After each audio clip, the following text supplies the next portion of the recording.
I love inspirational speeches and messages, but I will tell you, even in my football playing days, I had a coach, and I'm not going to actually name that coach, but I had a coach who, he'd come in at halftime, he'd scream and yell, he'd try to get us fired up, and it was great, but the problem was we went out into the second half more excited, more fired up than ever, and just made the same mistakes with more intensity.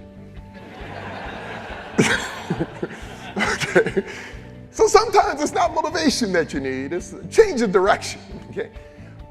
Coaches, leaders in this room, we need to create an environment on the teams that we lead that eliminate the fear of failure from the equation. There's a natural fear of failure. Nobody wants to just fail. But we need to remove that fear of failure because we're going to get more of the potential that's actually in the people that we lead. Ideas that have been swimming around people's minds, but they're scared to say it out loud. Chances, conversations, all kinds of things. We're sitting on it. Everything you all need to go to the next level, you already have. It's already in your hand. I promise you, there's a wealth of potential on the teams that you lead. And the key is, how do I tap into it? One of the ways you tap into it, you got to get fear of failure out of the way. What's a practical way of doing that for you as a leader? Will you please start sharing with your team your failures? The failures that you've overcome. See, the challenge sometimes is as we grow in leadership, guess what coaches do and leaders do too often? We get amnesia. We forget about our own mistakes. We forget about all the mess ups we had. And instead of using them as learning moments for our team members, we don't share them. So then they start playing not to make a mistake. When we need people making mistakes faster, we need to fail faster. We don't need to avoid failure. We need to be failing faster than we've ever failed before, because that's the new reality we're living in. Is this making sense? We got to find ways not to increase competence, people. We got to find ways to increase the confidence of all the people we lead. Because if the confidence isn't up, you're not going to tap into all that talent that's actually there. This is another way of saying we got to spend more time getting people to believe in themselves more than anything else. We have so many leaders trying to make sure, I got to make sure my people respect me more. I say, you got it backwards. You got to figure out how to get your people to respect themselves more. Then you're going to start tapping into a new level. The scoreboard is a lagging indicator. It is not a leading indicator. It is an effect. It is not the cause. It's the fruit. It is not the root. And when I deal with leaders who understand that, they will have consistent progress going up. When they look at the members of their team, they don't wonder, oh, are we just winning? They also wonder, are my people growing? Are they getting better? Are they growing in all kinds of ways? I'm telling you right now, it is hard to leave a coach. It is hard to leave a leader who helps you grow personally. This whole issue about engagement, you want to solve engagement? Get leaders serious about their people's individual and personal growth.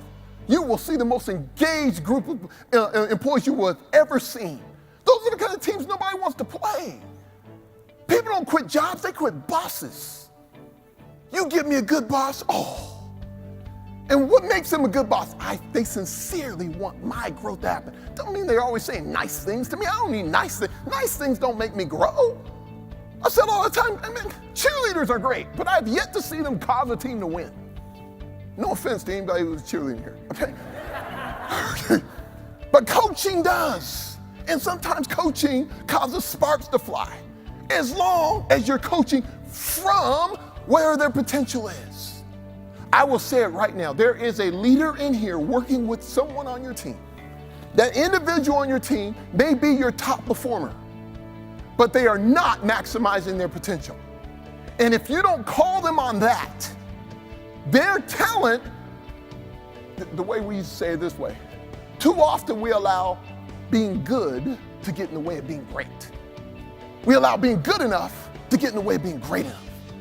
Real leadership, when we start raising the bar to a level we haven't seen before, is when leaders are not satisfied, even with those who are doing good, because they realize their talent, they should be doing great. So let's coach them there. That's where we want to lead them. Now, I will be honest with you. It is hard as a leader, as a coach, to ask for something that you're not doing yourself. It is hard to ask for something that you're not practicing.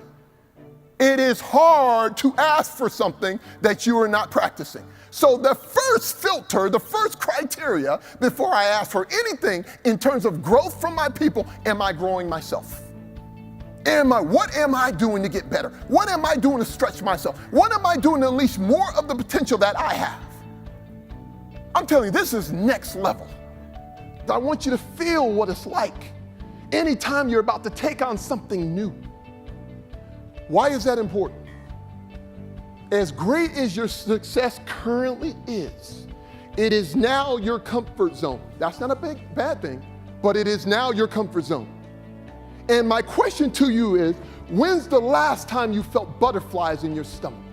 When's the last time you've been afraid? When's the last time you've been really nervous? When's the last time you had to really go, whew, okay, I'm gonna go for it. If it's been a long time, that means it's been far too long. The next opportunity, the next level of greatness you're gonna experience is when you personally are willing to also put yourself in position to be afraid, to be a little nervous. Man, that's exciting. Coming alive, not getting bored.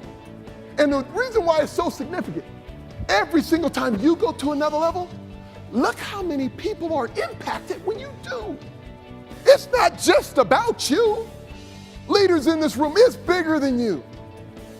Look at the number of people you all touch. So every single time you move your own performance and become more effective, there are thousands of people positively impacted. So it's beyond just you.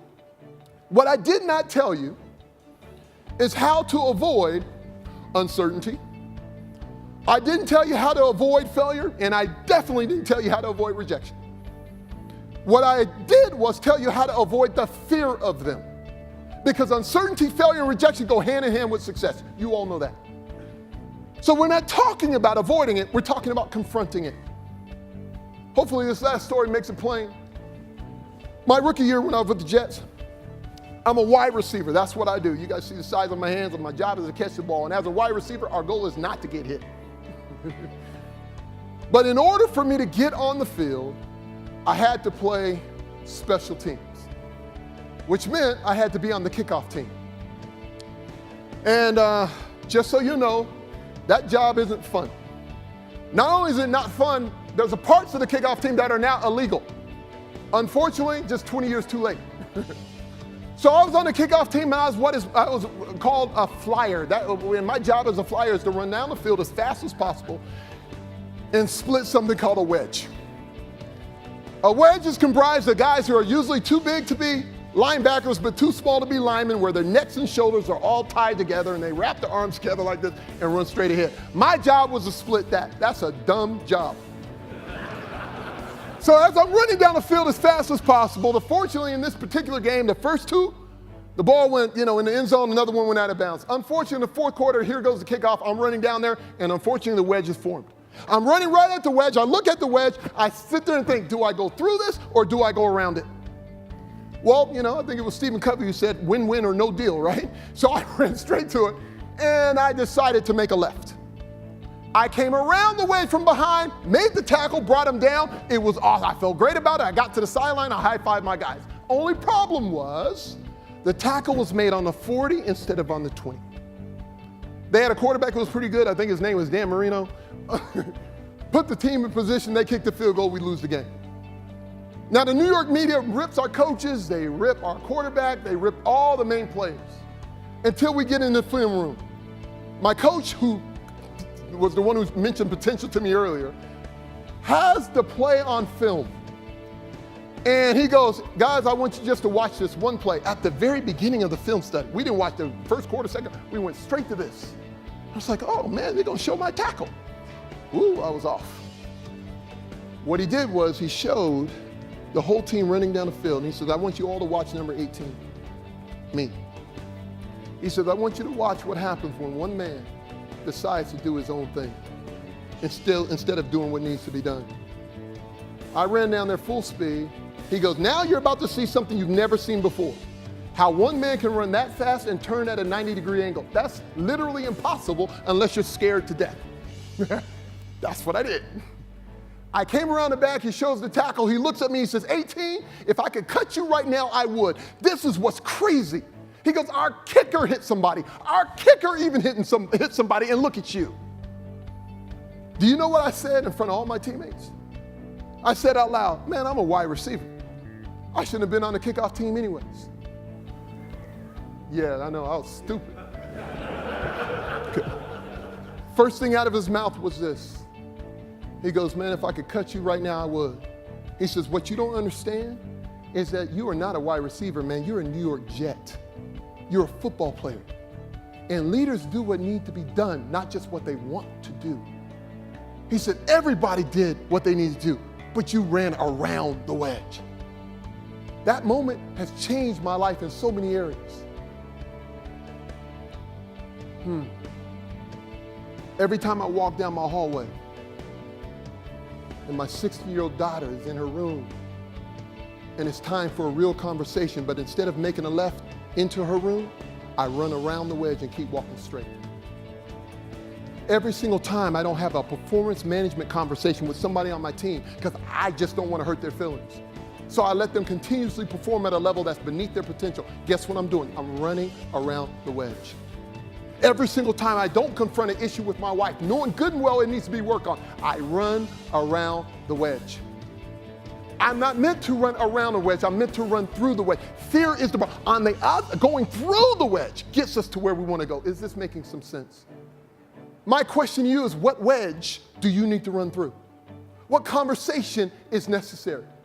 Many times a leader's success is measured by the number of uncomfortable conversations they're willing to have, not comfortable ones.